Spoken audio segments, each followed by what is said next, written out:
Depois de conhecermos um pouquinho sobre o capítulo 4, que dá início ao nosso módulo 2 a respeito da Primeira Guerra Mundial, nós vamos então responder as questões relativas a esse capítulo. Mais uma vez, o tio reforça que espera que vocês tenham feito antes, para surgir dúvida, que vocês possam perguntar no WhatsApp antes de fazermos a correção aqui, certo? Lembrando que quando vocês se prontificam a fazer os exercícios, vocês estão aprendendo. Caso contrário, quem está sendo enganado é vocês mesmos. Vamos lá? Página 73, questão 1. Sobre a Guerra Franco-Prussiana, responda ao que se pede. Explique as motivações do conflito. Gente, então, mais uma vez, Otto von Bismarck vai militarizar a Prússia no objetivo de enfrentar todos aqueles que eram contrários à nossa unificação dos Estados Germânicos, da Alemanha, certo? E aí, o que nós vamos ter aqui?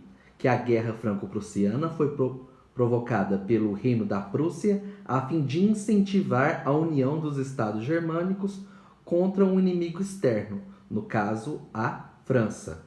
A guerra foi vencida com facilidade pelos prussianos com o apoio de todos os estados germânicos, o que acabou por gerar a formação de um estado unificado, o Império Alemão. Certo? Quais as suas consequências? Gente, para a Alemanha, fortalecimento do que, gente? Do sentimento de nacionalismo. Crescimento do nacionalismo germânico, unificação dos estados germânicos e a consequente formação do Império Alemão. Também, como consequência, nós tivemos o quê? A França teve que pagar uma indenização para os alemães e também perderam a região de Alsácia e Lorena. Gente, a região de Alsácia e Lorena é uma região riquíssima em minérios e foi para o domínio alemão. E para os franceses, gente, houve então a derrota com a obrigação de assinatura do Tratado de Frankfurt, que determinava exatamente isso. Perdia o território de Alsácia e Lorena, que era uma fonte riquíssima de minérios. Gerou o chamado revanchismo. Bora lá? Então vamos agora para a página 75. Questão 2. Por que os alemães não tinham colônias que acreditavam ter direito? Pessoal, então nós vamos lembrar que a Alemanha, tanto a Alemanha quanto a Itália, tiveram uma unificação tardia. Como eles tiveram uma unificação tardia, eles iniciaram seu processo de industrialização depois. E aí eles se sentiram prejudicados nas divisões das terras, principalmente da região da África e da Ásia. Então vamos lá? Por se unificar tardiamente, o Império Alemão, uma grande potência industrial e militar, chegou tarde na conquista neocolonialista e não conseguiu obter riquezas em outros continentes. Então a gente pode... Lembra que eu falei para vocês? Gente, o imperialismo, o neocolonialismo foi um dos grandes antecedentes da Grande Guerra, da Primeira Guerra Mundial. Questão 3. Como os fatos apresentados no texto podem ser considerados causas para uma guerra? A gente não leu o texto, né? Então vamos voltar nele lá, onde fala o seguinte. No início do século XX, os políticos alemães defendiam a necessidade de que o país tinha que obter maior parcela nas possessões coloniais para satisfazer o seu poderio econômico.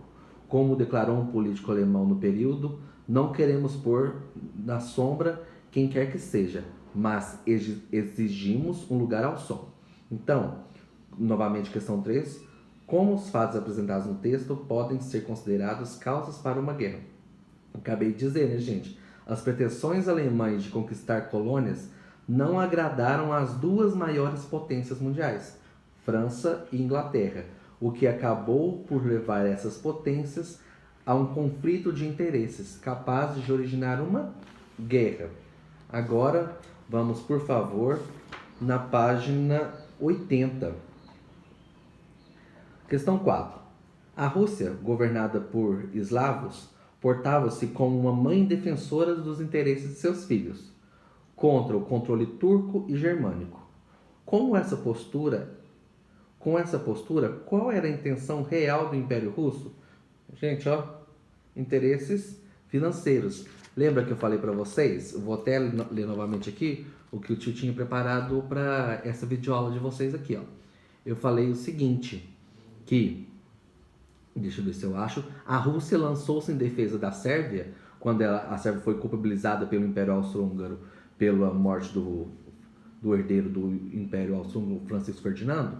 A Rússia lançou-se em defesa da Sérvia, visando futuros benefícios econômicos. Então, o que a gente pode colocar, gente? Com esse posicionamento protecionista, a Rússia pretendia aumentar a sua influência na região, a fim de ampliar as suas trocas comerciais com o Ocidente. Certo? Questão 5. Por que o Império Austro-Húngaro culpou a Sérvia pelo atentado terrorista em Sarajevo? Meninos, vamos lá. Lembra que nós tivemos que os turcos otomanos anexaram o território da Bósnia-Herzegovina, sendo que estava no momento em que esses países da região ali dos Balcãs estavam se tornando cada vez mais independentes? Então, o que a gente pode colocar? A independência da Sérvia em relação ao Império Turco era uma situação que incentivava o nacionalismo dos bósnios para a formação dos países eslavos nos Balcãs. Assim, atentados eram praticados para reafirmar sua autonomia na região. Então, praticamente, o exemplo da Sérvia serviu como modelo para os bósnios, né, que atacaram o arquiduque. 6. Podemos afirmar que o atentado em Sarajevo foi uma principal causa para a Guerra Mundial? Explique. Gente, não foi a principal causa, foi o estopim. Várias coisas já estavam acontecendo. Então, isso aí foi uma desculpinha, né? Opa, vamos começar o conflito. Então, a resposta é não. A gente pode colocar isso que eu acabei de falar para vocês. O atentado em Sarajevo foi somente o estopim para que a guerra começasse, uma vez que as causas já estavam dadas e os países europeus só precisavam de um pequeno conflito para desencadear a guerra que já preparavam. Além disso, se fosse outra situação da Europa, um conflito dentro do próprio Império Austro-Húngaro, não teria sido considerado um incidente internacional. Beleza? Vamos agora para as nossas questões das atividades. Então vamos lá, página 82. Os prussianos, sob a liderança de Bismarck, conduziram a formação do Estado-nação alemão.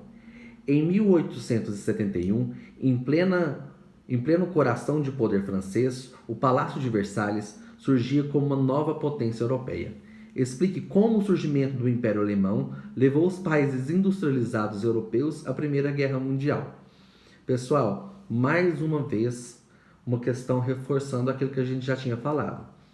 A Alemanha, que teve a sua unificação tardia, então se sentiu prejudicada nas divisões de terras, principalmente na região da Ásia e da África, por busca de mercado consumidor e matéria-prima para os produtos industrializados. Então, a gente pode colocar o seguinte. Olha, eu vou ler para vocês a resposta aqui e vocês dão uma olhadinha no que vocês construíram.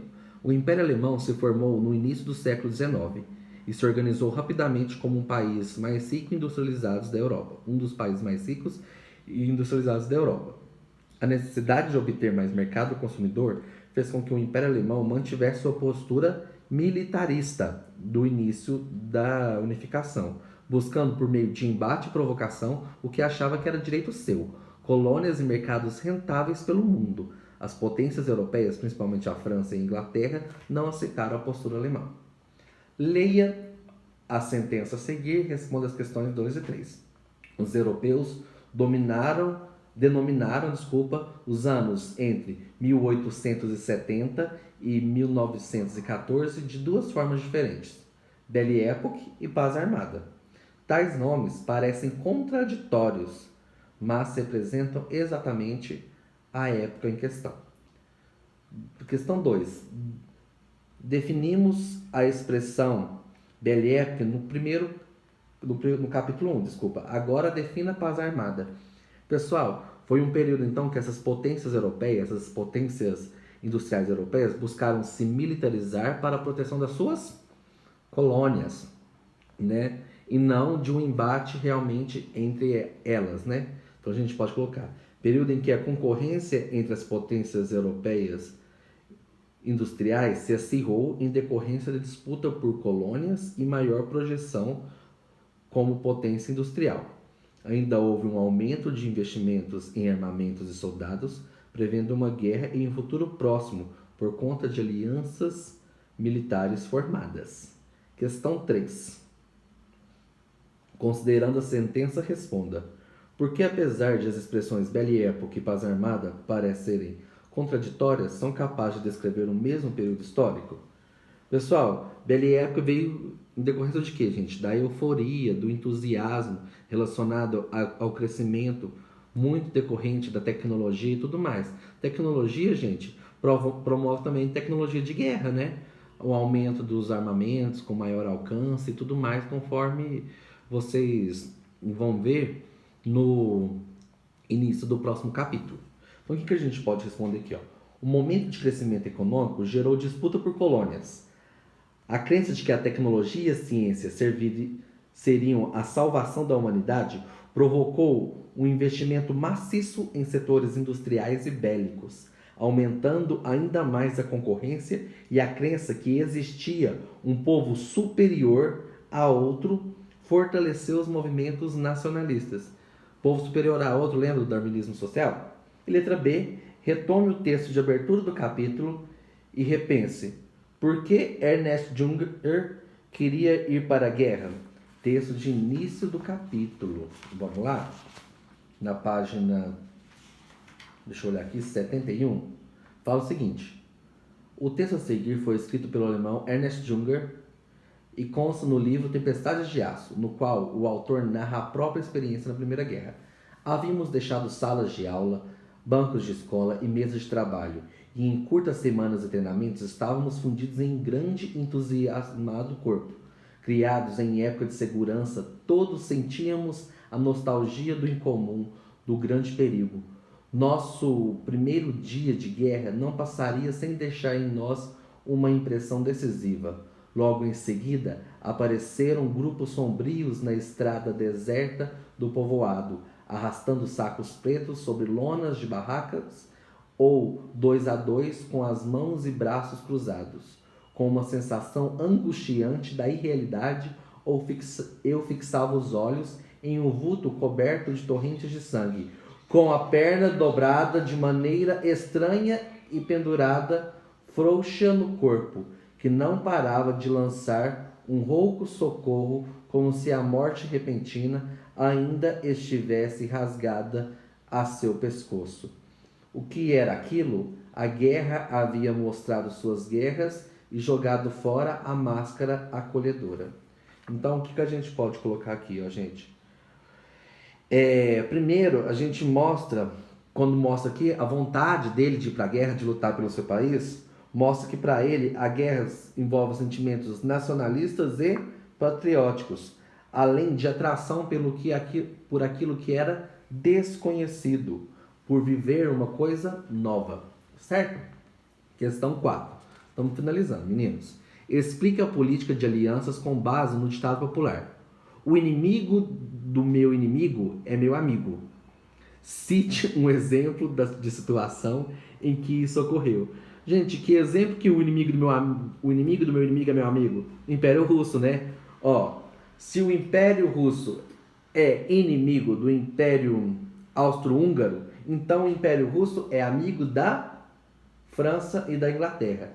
As potências que formaram os blocos de ajuda mútua em caso de guerra nem sempre apresentavam afinidades, mas tiveram que optar por um lado ou outro, por um ou outro grupo, por causa das alianças firmadas por seus inimigos. Por exemplo, França e Inglaterra sempre foram rivais, mas a formação do Império Alemão passaram a ter um inimigo em comum, e assim formaram a Entente.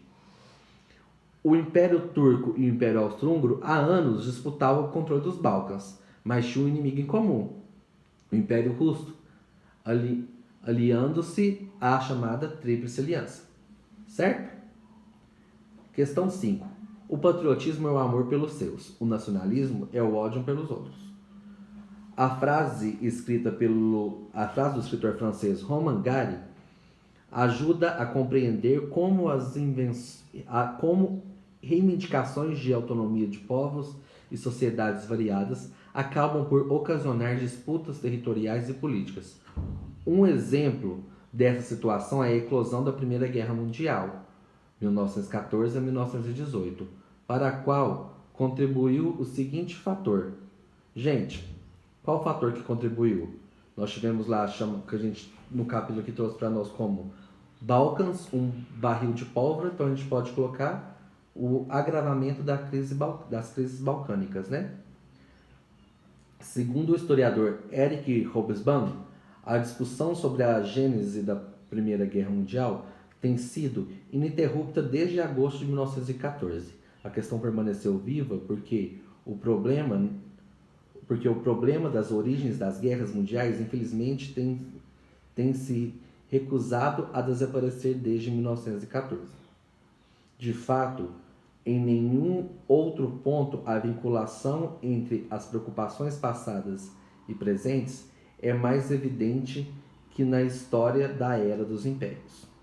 Assinale a alternativa que apresenta as causas da Primeira Guerra Mundial. Se você analisar, nós vamos ver que o que está mais correto aí, né, que traz as principais causas, é a letra A. Imperialismo, neocolonialismo, né, gente? Rompimento do equilíbrio europeu, nacionalismo, política das alianças, questões balcânicas e o incidente de Sarajevo. Pessoal, e a questão 7, ela é pura e simples interpretação do gráfico. Sobre os anos anteriores à Primeira Guerra, analise o gráfico. Então nós temos aí, ó, em relação a bilhões de libras esterlinas e os anos, né? Complete a tabela a seguir, listando em ordem crescente, do menor para o maior, os países em relação ao seu crescimento militar no período da Paz Armada, então de 1880 até 1914. Considere que estamos tratando de crescimento militar de cada um dos países diante de uma guerra que iria começar, e não de sua força total.